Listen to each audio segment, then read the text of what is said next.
Hey guys, what's up? It's the Culture Detective here investigating your favorite movies, and today it is the time of the year again. Woo! Yay! Aha! It is the Oscars next week, which means that this week, 7 days before the Oscars happen, I am going to film an Oscars prediction video where I predict the Oscars and also make my own Oscar nominations because why not? So, yeah, I have sort of stopped caring about the Oscars already a few years ago, honestly, but you still have to admit the Oscars, aka the Academy Awards, is a huge event for movies, especially in the English speaking movie world, because a lot of people treat it very seriously. And when a lot of people treat it seriously, I also have to talk about it in length. So, yeah, so without further ado, I'm going to talk about the nominees of the Oscars. I'm going to predict which one is going to win. I'm going to talk about which ones deserve to win but are not going to win. And for bigger categories, I'm going to talk about my own nominations if I am Thomas Oscars or something. You get what I mean.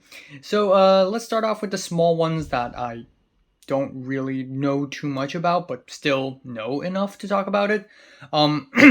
First off, we have Best Visual Effects. The nominees are The Creator, Godzilla Minus One, Guardians of the Galaxy Volume 3, Mission Impossible, Dead Reckoning Part 1, and Napoleon.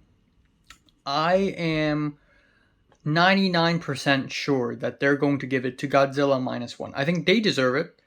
I think previously in the Oscars, the winners of Best Visual Effects have always been Americans, so it would be amazing if I see non-Americans winning the award, or at least non-English speaking people winning the award. And I think Godzilla Minus One, if it can win an Oscar, it's this one. If there's a snub, it would be Oppenheimer. A lot of people have pointed this out. I think it's really weird considering that Oppenheimer is sort of like this year's Oscars love child. But for some reason, Oppenheimer's not included. Maybe it's because they didn't count Oppenheimer as visual effects because it's all special effects, even though special effects are a part of visual effects. I have no idea. It's really weird. Now we end up going to Best Makeup and Hairstyling, which is something that I definitely need a little bit because my hair is a fucking mess. The nominees are Golda, Maestro, Oppenheimer, Poor Things, and Society of the Snow. I've never heard of Golda before. Maestro is a bit of a controversial pick because, again, there's a whole prosthetic nose controversy that a lot of people have been talking about. Oppenheimer for makeup and hairstyling, I mean, sure. Again, Oppenheimer is nominated for every award. It's almost like they're nominated for every award. Poor Things. Out of these five, my vote is for Poor Things. I think Poor Things just has some of the most interesting hairstyles and some of the most interesting costume designs of the year and production design in general. The art department of Poor Things went off. They went off. And then Society of the Snow because, the survivors, chapped lips, white, cold skin, like that stuff. I'm not too surprised by these nominees. My vote goes to Poor Things. I think Poor Things will win. If there is a snub, I would say maybe Talk to Me, maybe Asteroid City. Best Costume Design, again in a similar vein, we have Barbie, Killers of the Flower Moon, Napoleon, Oppenheimer, and Poor Things. These awards usually cater to period films. And in here we have Killers of the Flower Moon, Napoleon, and Oppenheimer for period films. But I think the two movies that are most likely to win are not period films. Barbie and Poor Things. Both Barbie and Poor Things are sort of like fighting each other this year for production design. My vote goes to Poor Things once again, but I think they may give it to Barbie. With costume design and makeup, they're going to give one to Barbie and one to Poor Things. And since Barbie's not nominated for makeup and hairstyling, I think they're giving costume design to Barbie, but my vote goes to Poor Things. If there's a snub, I would say I don't really know. I think these five are pretty well deserved. I'd say maybe bottoms for I don't know, Cobweb, maybe? Alright. Best Sound, which is an amalgamation of sound editing and mixing. The nominees are The Creator, Maestro, Mission Impossible 7A, Oppenheimer, and The Zone of Interest. Zone of Interest sweeps. Easy. Okay, The Zone of Interest is a film that entirely relies on sound. If The Zone of Interest doesn't win, I'm going to be very mad, okay? I don't know a lot about snubs, but I can think of a few movies that have amazing sound design. The Boy and the Heron, The First Slam Dunk, David Fincher's The Killer, John Wick Chapter 4 is also pretty good, but my vote goes to The Zone of Interest. 100%. Best Documentary Feature.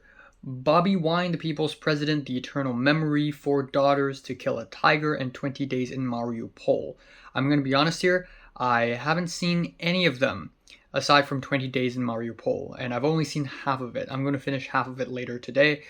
So my vote goes to 20 Days in Mariupol because I literally haven't seen any other ones, so unfortunately I can't say much about this one. One snub I would like to mention is still a Michael J. Fox movie, which I also haven't seen, but it's been pretty critically acclaimed, yet it's not nominated, so, you know, a bit of a sad thing. Best live action short. For the shorts, I know nothing about. I haven't seen any of the shorts, any of the doc shorts, animation shorts, live action shorts. I've seen none of them aside from The Wonderful Story of Henry Sugar by Wes Anderson. I love that short film, and if it wins, I'm going to be a happy boy. But then again, I haven't seen all the other shorts, so who am I to say? Now, best score. We have American Fiction by Laura Cartman. I think it's very overrated, honestly. Most of American Fiction is just haha funny, bluesy, jazzy guitars that just feels very average, so not huge on this. John Williams for Indiana Jones and the Dial of Destiny, which I haven't seen, but it's John Williams, he's a legend, I get it. Robbie Robertson for Killers of the Flower Moon. Again, like, it's just bluesy guitars. I think, however, the score to Killers of the Flower Moon is more interesting than American Fiction. Of course, the new star of film composing, Ludwig Göransson with Oppenheimer, and Jerskin Fendrix for Poor Things. My vote goes to Poor Things. I think the score to Poor Things is one of the quirkiest and most interesting scores. At times, the plucky keyboards and synths are very interesting, and then you get these very dramatic arrangements. Also, it's very shocking because this is Jerskin Fendrix's debut score. But without a doubt, the Oscars are going to give it to Ludwig Göransson once again for the third freaking time. And don't get me wrong, Oppenheimer's score is really good. I do think Oppenheimer relies on its score a little bit too much. It's a little bit too musical. But my nominations would be The Boy and the Heron by Joe Hisaishi. Not nominating him is a crime. Monster by Sakamoto Ryuichi. Again, rest in peace. Not nominating him is also a crime. Oppenheimer, I would nominate Oppenheimer. I would nominate Poor Things. I would nominate The Zone of Interest by Mika Levi. Even though that film doesn't have a lot of score, I still think whenever there is, it's amazing. But my vote will still go to Poor Things. Okay, Best Production Design. Now we are entering the big three technical awards, PD, DP, and editing. So for PD, we have Barbie, Killers of the Flower Moon, Napoleon, Oppenheimer, Poor Things. My vote goes to Poor Things. I wouldn't be surprised if they give it to Barbie, but Poor Things all the frickin' way. Some of the best production design I've ever seen on film. I'm shocked. Every shot is an eye candy to me. And eye protein as well.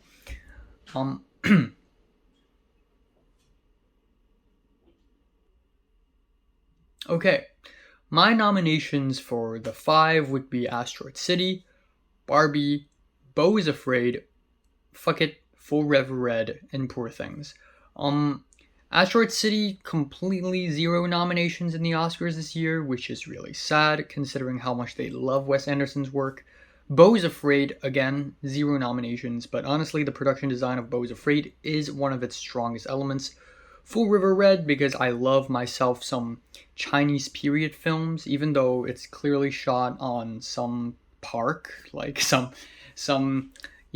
old Imperial Chinese Park, but it's still really good. It's still very satisfying to look at. My vote still goes to Poor Things. Best editing, we have Anatomy of a Fall.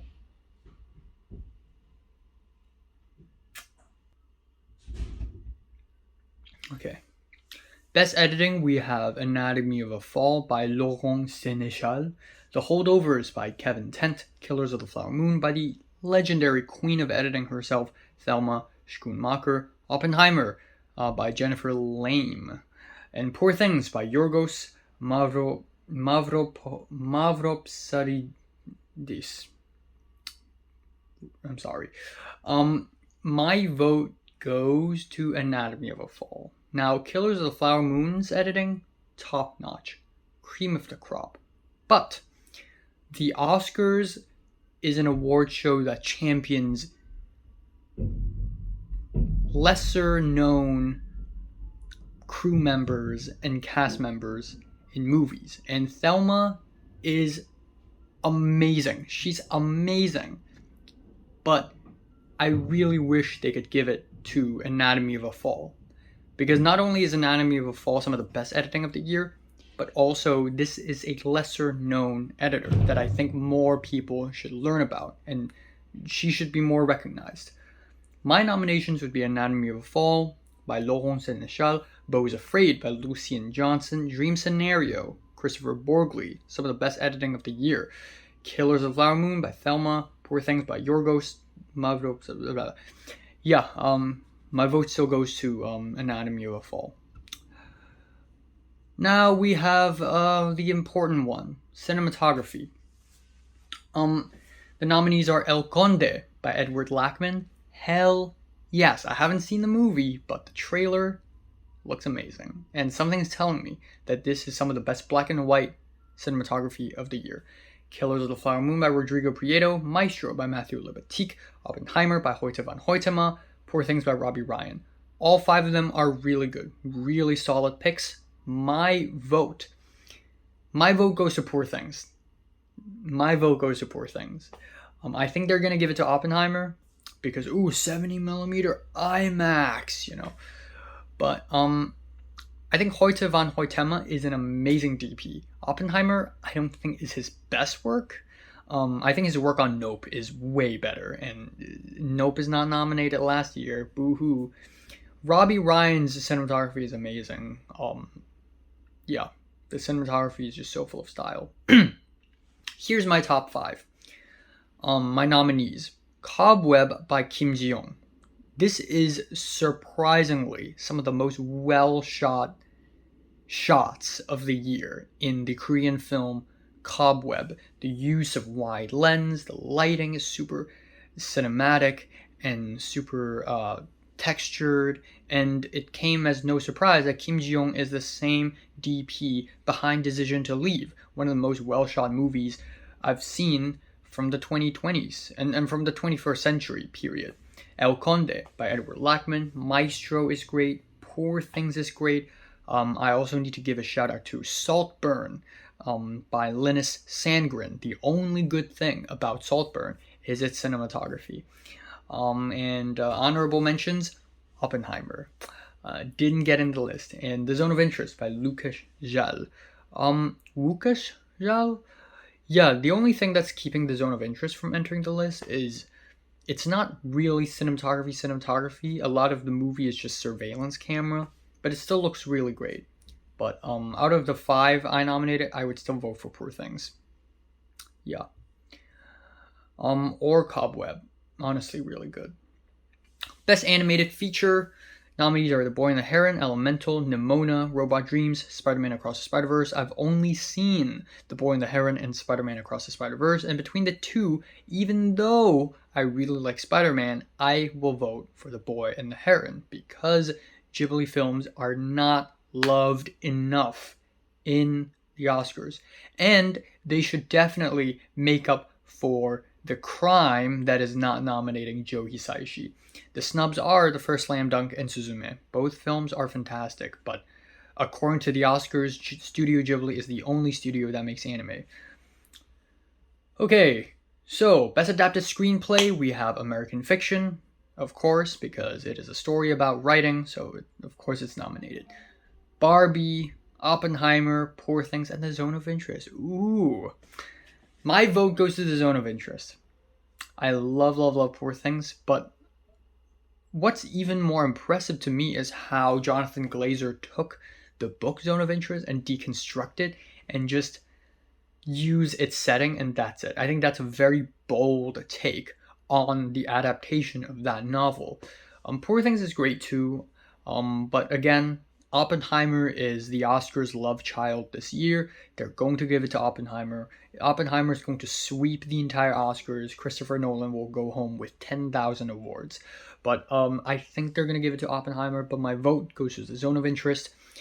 My nominees. So if I can nominate my own Oscars, I would give the Screenplay Awards 8 entries because I feel like 5 is just too brutal. There are so many well-written scripts all year round.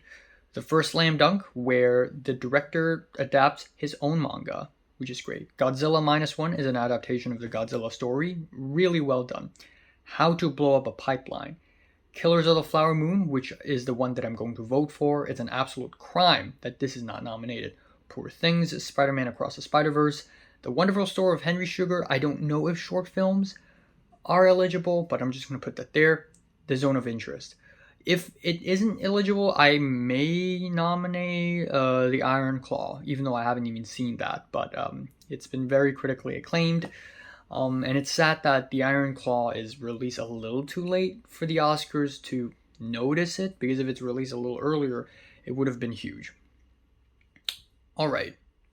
Best Original Screenplay is Anatomy of a Fall by Justine Triet and Arthur Harari. The Holdovers by David Hemmingson. Maestro by Bradley Cooper and Josh Singer. May December by Sami Birch and Alex Mechanic. Past Lives by Celine Song. First of all, hell yeah to Celine Song. We need more Asian voices in the Oscar nominees, okay? Okay. Second of all, Maestro doesn't deserve to be on there. Like, come on. This is easily the weakest script out of the 5. Easily. Not even a competition. Out of these 5, my vote goes to May December. I think this is one of the most well-written films of the year. Some of the most exhilarating dialogue, some of the most deep and thought-provoking use of characters and interactions. It's a very intricately written script. I haven't seen Past Lives, unfortunately. If my prediction, I honestly have no idea. It could be any of these 5. I think the Oscars will either give it to Holdovers or Anatomy of a Fall. And Holdovers because it's easily the most well-liked, easily the most accessible film out of the 5. Anatomy of a Fall because it's the most interesting one that people will immediately go, yes, you know. Or Past Lives. If Past Lives win, I'm going to be celebrating, you know, even though I haven't even fucking seen it. But May December winning will make me feel very happy. Here are my nominations. About Dry Grasses by Nuri Bilge Ceylan, Ebru Ceylan, and Akın Ansu. No one's talking about this film, and that's a tragedy. Anatomy of a Fall by Justine Triet and Arthur Harari. Beau is Afraid by Ari Aster. The Boy and the Heron by Hayao Miyazaki. It's a controversial pick because nobody understands this film, but I think it's really well written in the way that Hayao Miyazaki just let himself go. The Holdovers by David Hemmingson, May December. Monster by Hirokazu Koreeda. Whoa. The Oscars forgot that he exists. The Oscars just had no idea. They nominated Shoplifters once, and then they forgot that he exists. Literally one of the greatest filmmakers of our generation. And Past Lives. There are many honorable mentions. Dream Scenario by Christopher Borgli, Perfect Days by Wim Wenders, and Takuma Takasaki, who I believe is the CEO of Uniqlo or something. Suzume by Makoto Shinkai. My vote goes to May December or Monster. One of them. Best Supporting Actress, it is between Emily Blunt from Oppenheimer, Danielle Brooks from The Color Purple, America Ferrera from Barbie, Jodie Foster from Nyad, and Da'Vine Joy Randolph from The Holdovers. It's going to be Da'Vine Joy Randolph. No competition. They're going to give it to her. A little bit confused on America Ferrera getting a nomination. I don't think her performance is that great, but she's a USC student, so I guess yay. Snubs, Julianne Moore. Oh my god, the Oscars do not like May December, aside from nominating for its script. And if I could name one more actress who would, it's a wild pick. It's a fun pick and a wild pick. It would be Ayo Edebiri for Bottoms, because she's such a good comedic actor. Best Supporting Actor, Sterling K. Brown, Robert De Niro, Robert Downey Jr., Ryan Gosling, Mark Ruffalo. I think they're going to give it to Robert Downey Jr. because he's a legend and he hasn't won an Oscar before. I do think that out of the 5, I really like Sterling K. Brown's performance. I would give it to Sterling K. Brown, but I wouldn't be mad if they give it to, like, Robert Downey Jr. Snubs, Charles Melton. Biggest snub of the year. Dominic Sessa in The Holdovers. Kurokawa Soya in Monster. Some of the best child performance all year. Only rivaled by Milo Machado Graner in Anatomy of a Fall. And also, my wild card would be Glenn Howerton in Blackberry. Best Lead Actress. Annette Bening in Nyad. Lily Gladstone in Killers of the Flower Moon. Sandra Hülle in Anatomy of a Fall. Carey Mulligan in Maestro. Emma Stone in Poor Things. My vote goes to Lily Gladstone. In fact, I think everyone's vote is going to Lily Gladstone. She must win. If she doesn't win, we riot, okay? Snubs. Sakura Ando from Monster, Greta Lee in Past Lives, Natalie Portman in May December. Oh my god. And a couple wild cards would be Margot Robbie from Barbie and Kaylee Spaney from Priscilla. Even though I haven't seen Priscilla. And I don't think Margot Robbie's performance is that great, but just a wild card. Best Lead Actor. Bradley Cooper from Maestro, Coleman Domingo as in Rustin, Paul Giamatti in The Holdovers, Cillian Murphy in Oppenheimer, Jeffrey Wright in American Fiction. Aside from Bradley Cooper and Coleman Domingo, because I haven't seen Rustin, the other 3, they're all great. My vote goes to Cillian Murphy. I'm gonna say it. Such an underrated actor. It's been decades. And this is the first time Cillian Murphy's playing a main character in a Nolan film. And I'm really happy for him. You know what? Cillian Murphy will win, and he deserves it. Snubs include Leonardo DiCaprio for Killers of the Flower Moon, but not surprised, because he's been nominated too much. You know, Yakusho Koji for Perfect Days. If Yakusho Koji is nominated, I'd vote for him instead. What a freaking master. So much emotions without words in his performance. Amazing. Sung Kang-ho in Cobweb, again, legend. And Zac Efron in The Iron Claw. Again, like if The Iron Claw's released a little earlier, he would have been nominated.